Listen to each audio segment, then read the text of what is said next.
Hello friends. घुटनों में दर्द, घुटनों में कट-कट की आवाज़ आना और जोड़ों में दर्द। हमारी बॉडी के जोड़ों में दर्द की समस्याएं, घुटनों में अर्थराइटिस, गठिया जैसी समस्याएं बहुत ज़्यादा सामने आ रही हैं। लोगों को ये नहीं पता होता कि इस बीमारी का इलाज क्या है। जब तक पता लगता है तब तक बहुत देर हो चुकी होती है और हमारे जोड़ों को सूजन इस तरह से जकड़ लेती है कि उनमें अकड़न जकड़न और उनका मूवमेंट कम होना शुरू हो जाता है। एक लंबे समय तक अगर ये बीमारी ऐसे ही बनी रहती है तो हमारे जो घुटने हैं, हमारे जो जोड़ हैं, उसमें एक तरह से अर्थराइटिस शुरू हो जाता है और धीरे धीरे जो हमारे कार्टिलेज हैं वह भी घिसने लगते हैं। तब स्थिति ये होती है कि हमारा चलना फिरना, उठना बैठना बहुत ज़्यादा मुश्किल होने लगता है और हमारे घुटने और हमारे कंधों में इस तरह से जकड़न हो जाती है कि हम अपने किसी भी कार्य को करने के लिए असमर्थ हो जाते हैं। बरसाती मौसम में ख़ास तौर से दर्द बहुत ज़्यादा ऐसे सामने आते हैं, या फिर मौसम चेंज होता है, सर्दियाँ आती हैं, सर्दियों में जोड़ों के दर्द बहुत ज़्यादा बढ़ जाते हैं। इस बीमारी से बचने के लिए आज हम आपके लिए एक ऐसी होम रेमेडी तैयार करके बताएंगे जो आपके जोड़ों को दर्द भी ठीक करेगा, आपके जोड़ों से सूजन भी धीरे धीरे कम होने लगेगी और आपके जोड़ों में जो अर्थराइटिस की समस्या हो गई है वह भी धीरे धीरे कम होने लगेगी।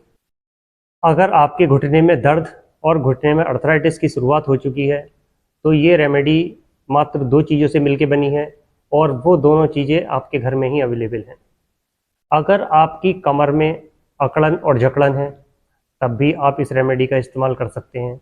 आपके कंधे में दर्द है, आपके कंधे जाम होने लगे हैं, आपके कंधा आगे पीछे नहीं होता, यानी कि हाथ का प्रॉपर तरीके से मूवमेंट नहीं हो पाता, या आपकी गर्दन की हड्डी बढ़ रही है, गर्दन में दर्द रहने लगा है, गर्दन मूव करने में आपको परेशानी होती है, या आपको चक्कर आने लगे हैं, तब भी आप इस रेमेडी का इस्तेमाल कर सकते हैं।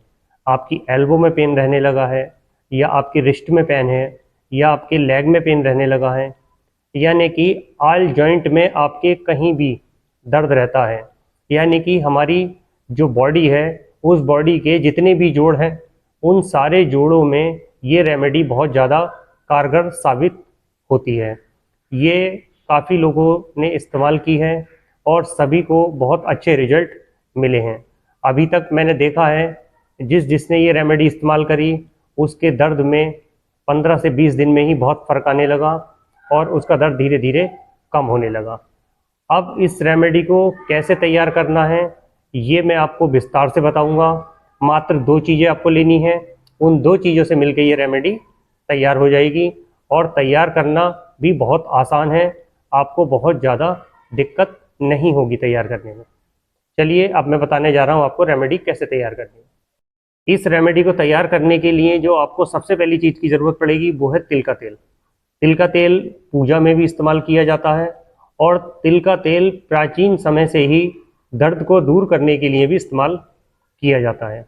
इसी तेल को आपको लेना है और कितना तेल लेना है ये मैं बता रहा हूँ। ये मैंने एक तिल का तेल ले लिया है, ये तिल का तेल है।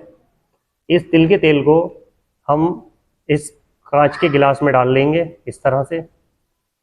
ये मैंने तिल का तेल ले लिया और इसे मैंने एक कांच के गिलास में डाल लिया है।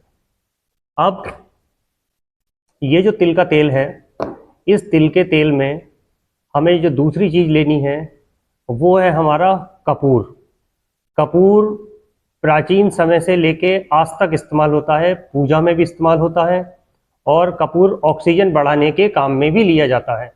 यानी कि आपने देखा होगा कोरोना काल में भी लोगों ने अपने घर में कपूर का इस्तेमाल बहुत ज़्यादा करना शुरू कर दिया था, क्योंकि जिन लोगों का ऑक्सीजन लेवल गिर रहा था उसको ऑक्सीजन लेवल को बढ़ाने में भी कपूर का बहुत ही ज़्यादा महत्वपूर्ण योगदान रहा। दूसरी चीज़, आपके घर में कपूर की जो स्मेल होती है वो इतनी अच्छी होती है कि एक खुशनुमा वातावरण महसूस होता है और आपके घर में मक्खी मच्छर तक इससे दूर रहते हैं। अब हम 2 कपूर लेंगे, 2 कपूर, ये कपूर है मेरे पास, ये कपूर मैंने ले लिया है और ये जो कपूर है ये इस तरह से मैंने कपूर लिया है ये, और ये कपूर को इसको बारीक करना है। इस कपूर को आपको इस तरह से बारीक कर लेना है। बारीक करने के बाद अब मैंने ये कपूर बारीक कर लिया, इस तरह से बारीक हो गया है। और इस कपूर को हम इस तरह से इसमें डाल देंगे। जब ये हमारा कपूर इसमें पड़ गया है ये इस तरह से, तो अब हम इस कपूर को इसे अच्छे से हिला के मिक्स कर लेंगे। ये हमारा कपूर इसमें मिक्स हो गया।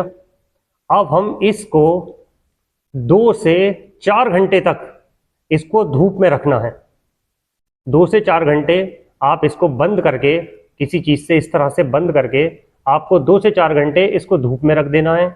जब ये धूप में रखा रहेगा, उसके बाद आपको अपने आल जॉइंट पे इसका इस्तेमाल करना है। जैसे कि आपके घुटने में दर्द रहता है, तब आप घुटने पे इस्तेमाल करें इसको।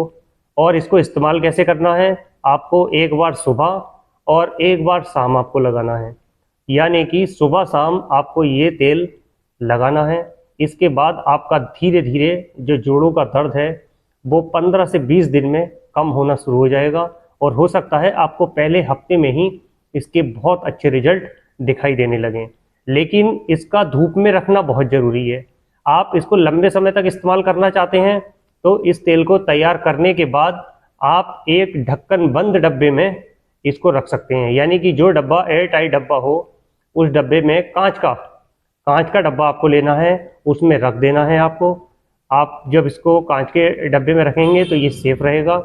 और जब आपको इस्तेमाल करना है तब आप खोलें और इस तरह से आप दोनों हाथों से रगड़ के इस तरह से अपने आल जॉइंटों पे इस तरह से लगा लें।